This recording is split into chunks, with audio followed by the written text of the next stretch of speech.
I'm going to show you how you can turn these two chords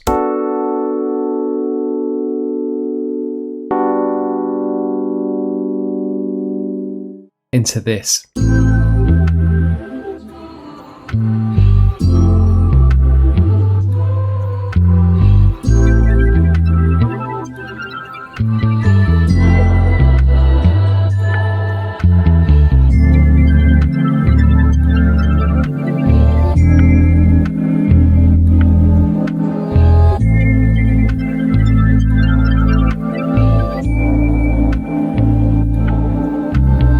I only used these two chords on the A section, which was bars 1 to 9, and then I wanted to develop the sample a little bit, so we'll go into the chords that I used for the second part. You've got a really interesting chord move, which is a 5-1. We'll get into that later, but it's something that Coop the Truth and Nami use all the time. I started with our two chords, the B minor chord and the G major 7th chord, the 6 chord and the 4 chord in the key of D major, and I played them out on this patch in Omnisphere called Nylon Strings, replicating a nylon guitar. I wanted to give it a long reverb tail because I knew that I was going to reverse these chords and they were going to form the basis for my sample.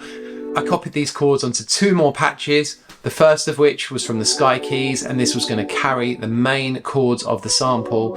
And this was the Enter Mirror preset. I added some processing, a Soothe 2 to take away some of the harsh frequencies, a cassette to give it some lo-fi texture. I do like to use RC20, but sometimes cassette gives a slightly different feeling. Some vintage verb, you're going to see this on almost every channel. Some phaser, just Logic stock phaser.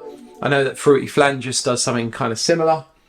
And some EQ just to give it a space in the mix. So that occupied my mid-range, and I knew that I wanted one more sound to take the high range, and I like to do this technique on high-end sounds, which was just copy the chords down, get my sound, which in this instance was Celeste in Omnisphere, and use 2 sound shifters to pitch it 24 cents up to give a really interesting lo-fi gritty texture to the sound. I also use Soothe 2 again, RC20 on this instance, just adding a lot of wobble, really wanted to emphasize that lo-fi texture. Phaser, an EQ to really put that in the space of the high end. All of these different synth patches have their own space in the mix. I then added the bass. I went for my trusted Contact Scarby bass, which I love to use.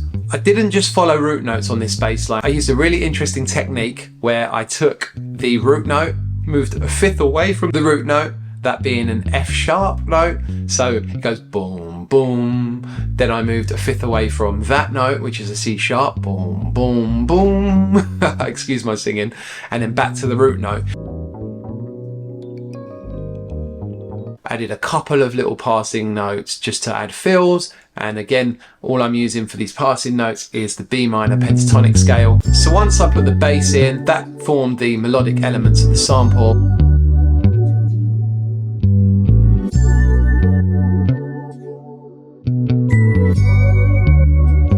And I could really move into some more textures and maybe some vocals as well. And indeed, the next thing I did add was a vocal from Arcade. I wanted to keep it simple, so I just used a couple of chops from the Distant Voices patch.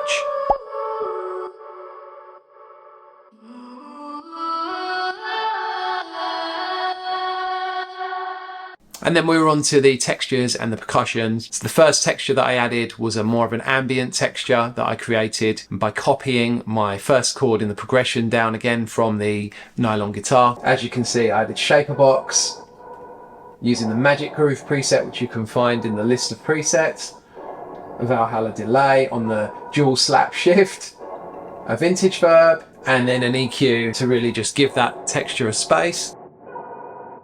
Then I knew that I wanted a melodic texture as well, and this is interesting, I love using this technique. So I drew in randomly some notes in the B minor pentatonic scale. I added the following processing. This free plugin, go copy it if you haven't got it. I don't really know what it does exactly, but it sounds great. It's a granular delay. Halftime on this setting. A spectral gate, which is a stock Logic plugin. I'm not exactly sure what FL's equivalent is, but even without it, it still sounded really good.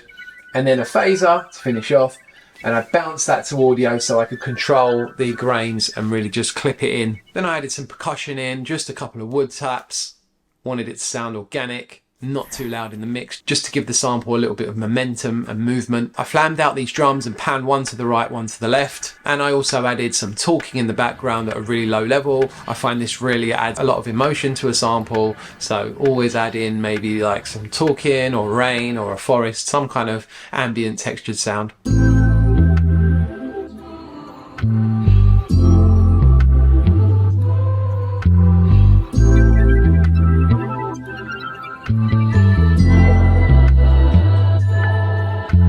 So moving on to the B section, I knew that I wanted to give the chords a little bit of development here. Sometimes I add development by adding more sounds or changing the sounds that I had in the A section. On this occasion, I wanted to change the chords themselves. So I actually moved to the 3 chord, which is an E minor chord. Then I went to a 5-1, back to the B minor chord. And what that means is I went to the 5 chord of the B minor. So I made the B minor my root chord briefly. Go cop some of my free mini kits, link is down there, and follow me on Instagram, it would mean a lot, guys.